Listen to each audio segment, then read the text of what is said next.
Bienvenue sur l'actualité agricole sur le Rural Bénin TV. Voici le sommaire. C'est tenu à l'hôtel Azalaï la cérémonie officielle de clôture du projet de riziculture intelligente face au climat RIFAC. À l'arrivée, ce projet, après une durée de 24 mois, s'en sort décisif avec des résultats d'envergure. Enfin, la Fédération nationale des producteurs d'anacarde du Bénin, FENAPAB, et la CIPI, en collaboration avec Procachio et Enabel, ont organisé une visite d'échange et d'établissement des liens d'affaires entre la FENAPAB et la CIPI à Ruiz. Elle s'est déroulée dans la matinée de ce mardi 20 septembre à la zone économique spéciale de Glodji-Bézère, GDIZ. On fait le point dans cette édition.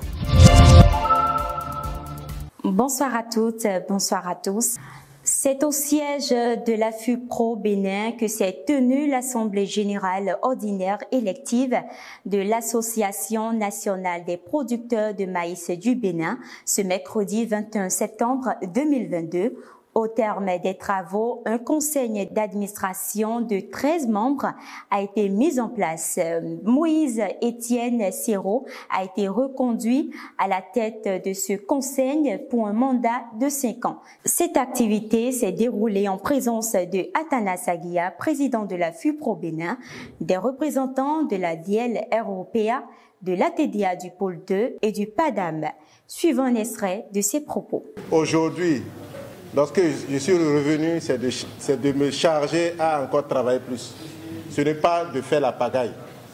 Je remercie tous mes collègues qui m'ont désigné et qui nous ont désignés à encore reprendre cette activité ensemble, travailler. Mais lorsque nous voulons travailler, ce n'est pas vos aides, ce n'est pas vos soutiens pour pouvoir rencontrer tout ce que nous pouvons faire auprès des partenaires.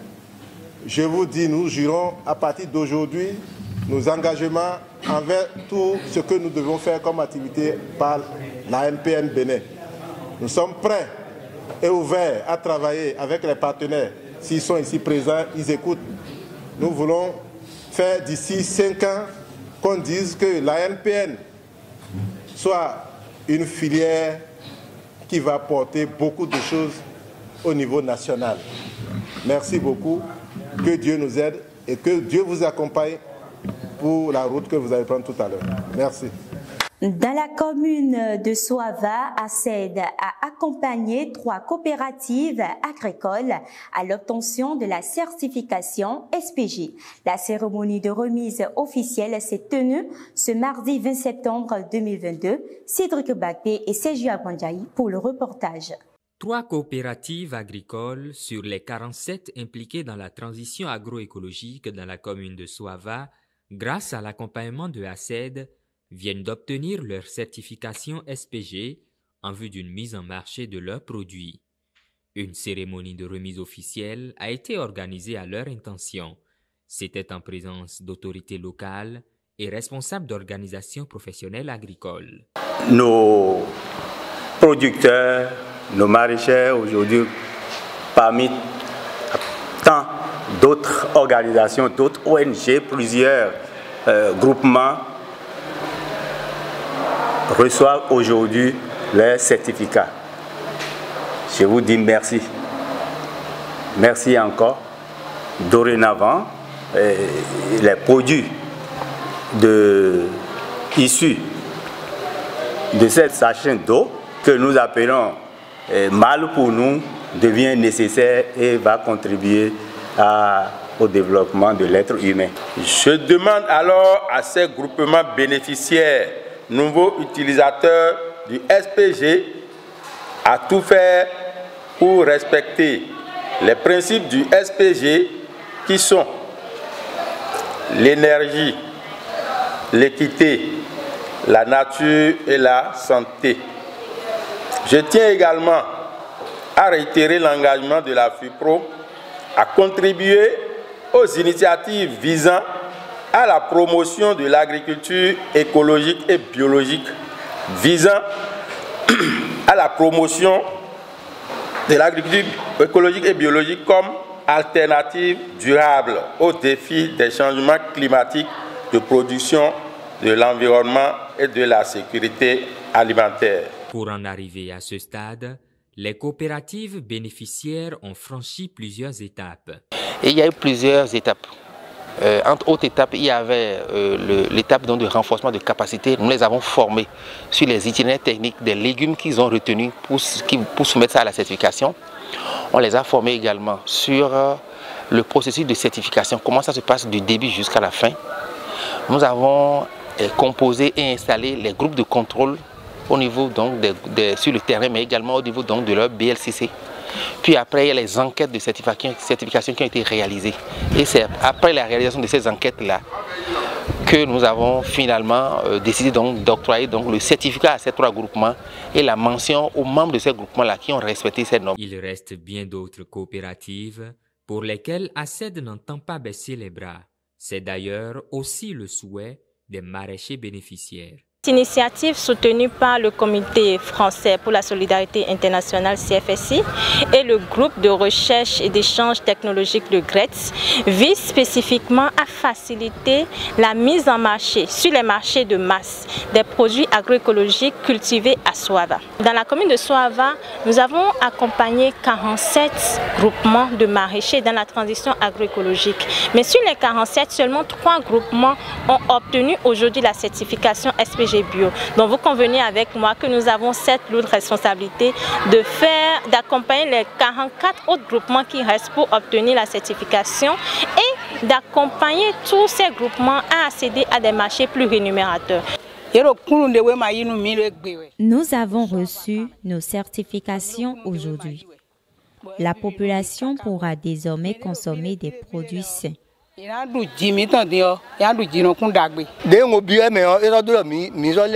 devons poursuivre sur cette lancée et le faire adopter à d'autres producteurs. Comme ça, nous serons nombreux. Les légumes certifiés SPG Bio sont bons et participent à la sécurité alimentaire et nutritionnelle et aussi à la préservation de l'environnement. Toujours dans la matinée de ce mardi 20 septembre 2022 à Cotonou, Barnabé Haïssi et Gaël Clédier étaient à la conférence officielle de clôture du projet de riziculture intelligente face au climat, RIFAC. Suivez le point avec Ruth Edo. La cérémonie officielle de clôture du projet Riziculture intelligente face au climat RIFAC a eu lieu le mardi 20 septembre 2022 à Azalaï Hotel en la présence des différents partenaires et acteurs intervenants dans la filière riz au Bénin. Au cours de cette cérémonie, les initiateurs n'ont pas manqué de rappeler l'idée de mise en œuvre du projet. Le projet de riziculture intelligente face au climat RIFAC s'inscrit dans le cadre de l'initiative GCCA+ Afrique de l'Ouest, financée par l'Union européenne et mis en œuvre par Expertise France, sous le leadership politique et institutionnel de la CEDEAO. Renforcer notre coordination pour aider à mieux structurer le dialogue entre acteurs et faire ressortir des priorités pour l'avenir au niveau national, mais aussi au niveau régional.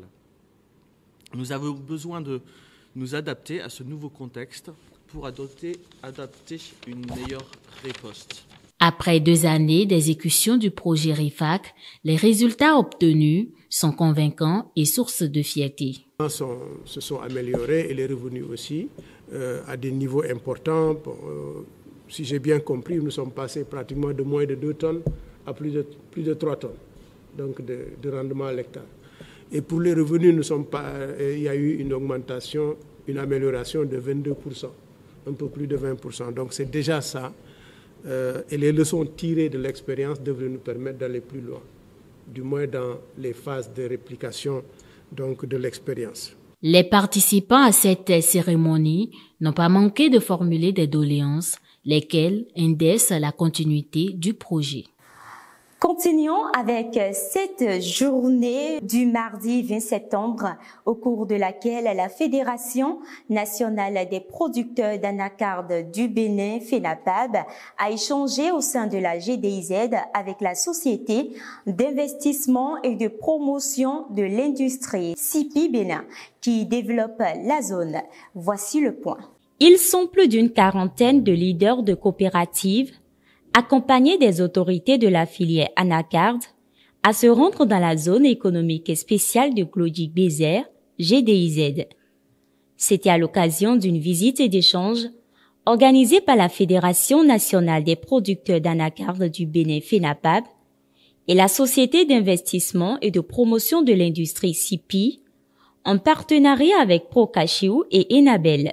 Aujourd'hui, nous sommes ici avec les deux vrais partenaires de chaîne de valeur, qui est FENAPAB, qui est Fédération nationale d'anacarde, producteurs d'anacarde, et CIPI. Nous sommes ici pour créer cette base, créer un partenariat entre producteurs de Bénin, qui fait production de cajou, et CIPI, pour venir avec notre schéma, il y a le bon marché pour production nationale, mais n'est pas pour exporter comme un produit, comme un noix brut, et créer à peu près 25 000 emplois nationaux et liés direct au marché États-Unis et Europe. Nous avions organisé cette visite pour permettre à nos producteurs de s'imprégner de ce qui se passe au niveau de CIPI. Étant donné que la FENAPAB a une, disons, organisation de la base jusqu'au sommet. Cette visite a permis aux uns et aux autres de s'enquérir de l'état d'avancement de ce vaste chantier de la GDIZ et de ce qui se fait dans cette zone économique spéciale en matière de développement de l'agro-industrie. Nous avions, dans un premier temps, ce qui a fait qu'on a drainé tout ce beau monde, c'est bien sûr pour nous faciliter aussi la sensibilisation sur le terrain. Voilà des producteurs d'anacarde qui entendent parler bien sûr de cette initiative de l'État béninois par rapport à la zone industrielle, ne comprennent pas grand-chose. Pour nous, c'était l'occasion bien sûr de les amener et voir ce qui se passe, qu'est-ce qui est fait sur la zone industrielle, pour que quand même, une fois de retour, nous-mêmes, quand on se rend de faire le travail de sensibilisation à la base, que ça puisse vite prendre. À l'issue de cette séance, les producteurs expriment leur satisfaction au regard de ce qu'ils ont vu. Nous sommes venus voir ici, à Glodic, à l'usine de CIPI. Ça nous a trop séduit. C'est la bienvenue pour nous, les producteurs d'anacarde au Bénin. Et nous remercions le chef de l'État qui a su compris et a envoyé et a accepté plutôt l'installation de cette unité qui a une gamme complète de toutes les unités. C'est ça d'abord la valeur ajoutée que ça a créée. Cette collaboration entre la FENAPAB et ses partenaires techniques et financiers concourt à la bonne marche de la prochaine campagne de commercialisation 2022-2023. Parlons environnement. Le projet de sédentarisation des troupeaux de ruminants au Bénin, PROCER, a tenu une retraite à Boïcon du lundi 19 au mardi 20 septembre dernier. Ceci dans sa démarche de sédentariser définitivement les troupeaux de ruminants dans les communes du Bénin.